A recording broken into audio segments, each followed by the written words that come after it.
صلاۃ و سلام علیک یا نبی اللہ وعلی آلک و اصحابک یا نور اللہ۔ فرمان مصطفیٰ صلی اللہ علیہ وسلم، تم اپنی مجلسوں کو مجھ پر درود پاک پڑھ کر آراستہ کرو کہ تمہارا مجھ پر درود پاک پڑھنا قیامت کے دن تمہارے لیے نور ہوگا۔ صلو علی الحبیب صلی اللہ علی محمد صلی اللہ علیہ وآلہ وسلم۔ پیارے پیارے اسلامی بھائیوں، بیان ہمارا چل رہا ہے سیرت سیدنا حضرت آدم علیہ السلام۔ حضرت انس رضی اللہ عنہ سے روایت ہے، رسول پاک صلی اللہ علیہ وسلم نے ارشاد فرمایا، قیامت کے دن ایمان والے جمع ہوں گے اور کہیں گے کاش ہمارے رب کی بارگاہ میں کوئی ہماری سفارش کر دے۔ پھر وہ حضرت سیدنا آدم علیہ السلام کے پاس آئیں گے، عرض کریں گے آپ تمام انسانوں کے والد ہیں، اللہ پاک نے خاص اپنے دستے قدرت سے آپ کی تخلیق فرمائی، آپ کو اپنے فرشتوں سے سجدہ کروایا، آپ کو تمام چیزوں کے ناموں کا علم دیا۔ یہ فضائل یقیناً برحق ہیں، لیکن اس کے باوجود حضرت سیدنا آدم علیہ السلام شفاعت کی ابتدا کی ہمت نہ کریں گے، بلکہ اپنا عذر پیش کریں گے، اور بلا آخر شفاعت کی ابتدا کا معاملہ حضور سید الانبیاء، محبوب کبریا، جناب محمد الرسول اللہ صلی اللہ علیہ وسلم پر ہی آ کر اختتام پذیر ہوگا۔ حضرت سیدنا آدم علیہ السلام کی حکایت میں ایک بنیادی کردار ابلیس ہے۔ اس کا کچھ حال احوال تو حکایات آدم کے ضمن میں ہی بیان ہو چکا ہے، یہاں اس سے متعلق مزید کچھ کلام کریں۔ ابلیس کو حضرت آدم علیہ السلام کی تخلیق سے بہت عرصہ پہلے ایسی آگ سے پیدا کیا گیا جس میں دھواں نہیں ہوتا، جیسا کہ ارشاد باری تعالی ہے، وَالْجَانَّ خَلَقْنَاهُ مِن قَبْلُ مِن نَارِ السَّمُومِ، اور ہم نے اس سے پہلے جن کو بغیر دھوئیں والی آگ سے پیدا کیا۔ دوسری جگہ ارشاد فرمایا، وَخَلَقَ الْجَانَّ مِن مَارِجٍ مِّن نَّارٍ، اور اس نے جن کو بغیر دھوئیں والی آگ سے خالص شعلے سے پیدا کیا۔ حضرت قتادہ رضی اللہ عنہ فرماتے ہیں، الجان سے ابلیس مراد ہے۔ لفظ الجان سے متعلق مفسرین کے مزید اقوال بھی ہیں۔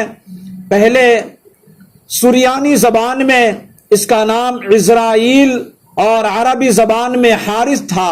جب اس نے حکم الہی سے انکار کیا تو اس کا نام ابلیس ہوا، جس کا معنی ہے بھلائی سے دور ہونا اور رحمت الہی سے نا امید ہونا۔ اس کا ایک نام شیطان بھی ہے، جس کا معنی ہے حق سے دور ہونے والا، ہلاک ہونے والا اور جل جانے والا۔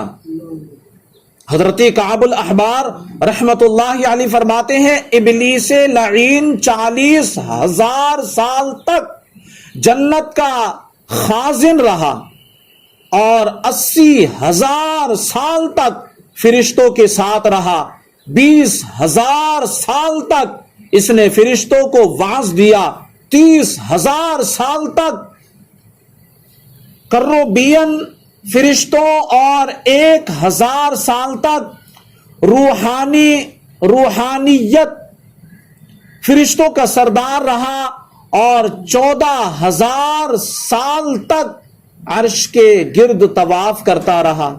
آسمان دنیا میں اس کا نام عابد، دوسری آسمان میں زاہد، تیسرے آسمان میں عارف، چوتھے آسمان میں ولی، پانچویں آسمان میں متقی، چھٹے آسمان میں خازن، ساتویں آسمان میں عزرائیل لکھا تھا، اور لوح محفوظ میں اس کا نام ابلیس لکھا تھا۔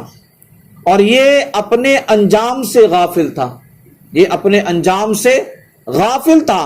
اللہ اکبر!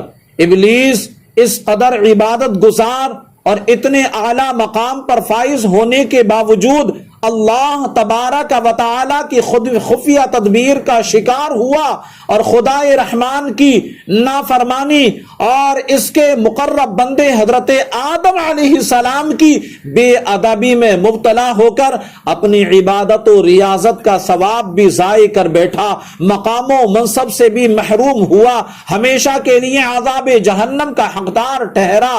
الامان والحفیظ منقول ہے ابلیس کا یہ انجام دیکھ کر حضرت جبریل اور حضرت میکائیل علیہ السلام رونے لگے۔ رب کائنات نے سب کچھ جاننے کے باوجود دریافت فرمایا تم کیوں روتے ہو؟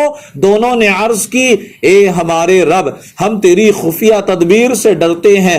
ارشاد فرمایا تم اسی حالت پر رہنا، کبھی اللہ کی خفیہ تدبیر سے بے خوف نہ ہونا۔ اسی طرح ایک روایت میں ہے کہ نبی پاک صلی اللہ علیہ وسلم نے حضرت جبریل علیہ السلام کو دیکھا، کعبہ مشرفہ کے پردے سے لپٹے نہایت گریہ وزاری کے ساتھ بارگاہ الہی میں یہ دعا کر رہے ہیں، یعنی اے اللہ کہیں میرا نام نیکوں کی فہرست سے نہ نکال دینا اور کہیں میرا جسم اہل عطا کے زمرے سے نکال کر اہل عتاب کے گروہ میں شامل نہ فرما دینا۔ جب گناہوں سے معصوم اور بارگاہ الہی کے مقرب ترین فرشتے اللہ کی خفیہ تدبیر سے اس قدر ڈرتے ہیں تو گناہوں میں لتڑے ہوئے مسلمان کو تو کہیں زیادہ ڈرنا اور اپنے انجام کے بارے میں فکر مند ہونا چاہیے۔ ہم کیسے بے خوف ہو گئے، ہم نے کیسے اپنے دل سے خوف نکال دیا، گناہوں کی دلدل میں پھنسے ہوئے ہیں، قدم قدم پر گناہ کرتے ہیں اور پھر اس پر دیدہ دلیری بھی کرتے ہیں۔ اللہ تعالی ہم سب کو گناہوں سے بچنے، بالخصوص اللہ والوں کا ادب و احترام کرنے کی توفیق عطا فرمائے، کیونکہ اللہ والے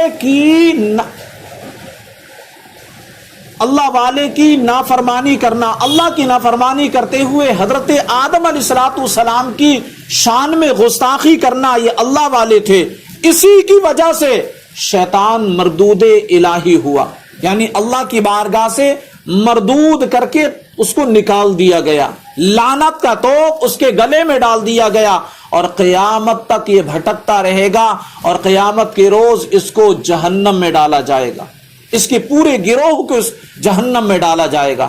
تو پتہ چلا کہ اللہ والوں کی شان میں گستاخی کرنا یہ ایمان کو بھی سلب کر دیتا ہے، یہ ایمان کو بھی برباد کر دیتا ہے۔